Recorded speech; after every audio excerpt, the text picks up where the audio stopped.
Code படம் பார்த்து ரிவ்யூவே கொடுத்தேனே, எனக்கு ரொம்ப பிடிச்சிருந்தது கோட் படம். வெங்கட் பிரபு சார் சூப்பராக பண்ணியிருந்தாரு. அதில் அந்த விஜய் சாரோட அந்த ஃபாதர் கேரக்டர் ரொம்ப மெச்சூர்டான கேரக்டர் வந்து ரொம்ப ரசிக்கும்படியாக இருந்தது. அது இன்னும் கொஞ்சம் நேரம் கூட அந்த கேரக்டர் எக்ஸ்டெண்ட் பண்ணியிருக்கலாம். அந்த டிஏஜிங் பண்ண கேரக்டரை விட எனக்கு அந்த விஜய் சாரோட ஃபாதர் கேரக்டர் ரொம்ப பிடிச்சிருந்தது. ரொம்ப நல்ல படம் கோட்டு. அதுதான் நான் கூட வெங்கட் பிரபு சார் கேள்வி கேட்டிருந்தேன் ட்விட்டரில்.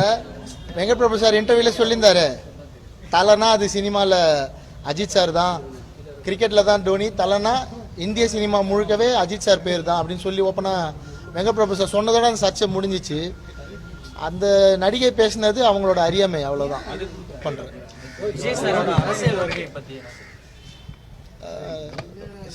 அவரு யார் சார் வேணாம் சொல்லுவாங்க, நல்ல விஷயம்தான். தமிழ்நாட்டுக்கு ஒரு புது தலைவர், இளைஞர்களுக்கு பிடிச்ச ஒரு தலைவர் உருவாகிறது நல்ல விஷயம்தான். விஜய் சாரும் அதே ரூட்லேயே போகிறாரு, தப்பான ரூட்டில் போகிறாரோன்னு வருத்தமாக இருக்குது. இந்த 2-3 நாளாக அவர் விநாயகர் சதுர்த்திக்கு வாழ்த்துக்கள் சொல்லாதது, ஓணம் பண்டிகைக்கு வாழ்த்துக்கள் சொன்னது கொஞ்சம் வருத்தமாக இருக்குது. விஜய் சாரை வந்து அரசியல் வரணுன்னே வார்ம் வெல்கம் தான் கொடுக்கும்.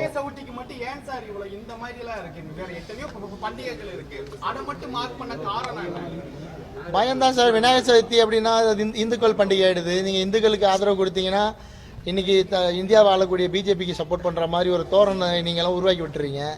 அதனாலே நிறைய பேர் இந்துக்களாக இருக்கவங்க விநாயகர் சதுர்த்தி வாழ்த்து சொல்ல பயப்படுறாங்க.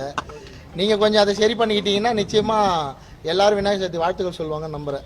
விநாயகர் சதுர்த்திக்கு வாழ்த்துக்கள் சொல்கிறது வேற, நீங்கள் பிஜேபிக்கு சப்போர்ட் பண்ணுறது வேற. ரெண்டுத்தையும் ஒன்றா பார்க்குற மனநிலைமை தயவு சேர்ந்து விடுங்க.